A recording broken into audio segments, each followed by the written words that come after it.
But what am I actually doing to help the conceiving? I barely drink alcohol. I'm trying to maintain a very chill and stress-free life as much as possible with a toddler. I just want my body to recognize that yes, this is a good time to bring another baby into the world. I am doing the basal body temperature tracking. I try and track my discharge as best as possible to see when I'm fertile, because honestly, who knows? I have bought a pack of ovulation tests, but I haven't used them yet just because my cycle is so irregular.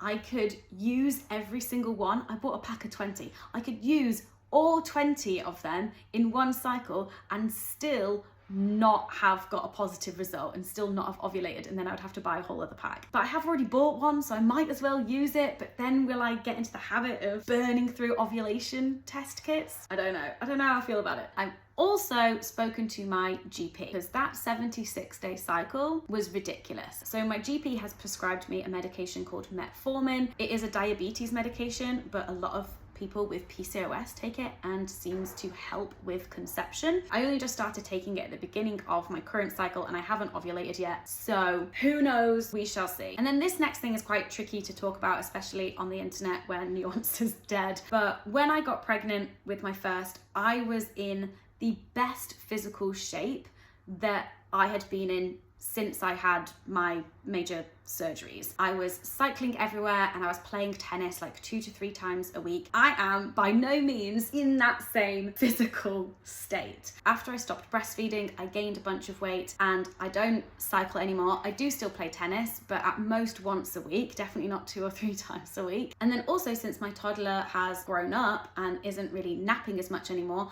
I spend a lot less time walking around facilitating naps. I'm not carrying him in the carrier as much anymore. And so I was probably actually more physically fit a year postpartum than I am now 2 years postpartum. And I don't really know how much that's going to factor into my chances of conceiving. As you can see, I'm still a very slim person. But of course, I've got in my head that the one time I did manage to conceive, I was very physically fit for me. And so I do want to get fitter and see if that helps, but it's just about finding the time, honestly. And I also want to protect myself from falling down a rabbit hole of like exercise and weight loss, because the first time it happened, it was just an accidental side effect of having a very active lifestyle. I've never actively tried to lose weight before, and so I don't know if that's something that I want to start now. But that is where I am at. Sending anyone who is trying to conceive special fertility fairy dust. Not that I've got much to spare, but lots of love to anyone who is on a fertility journey of any kind. We will see.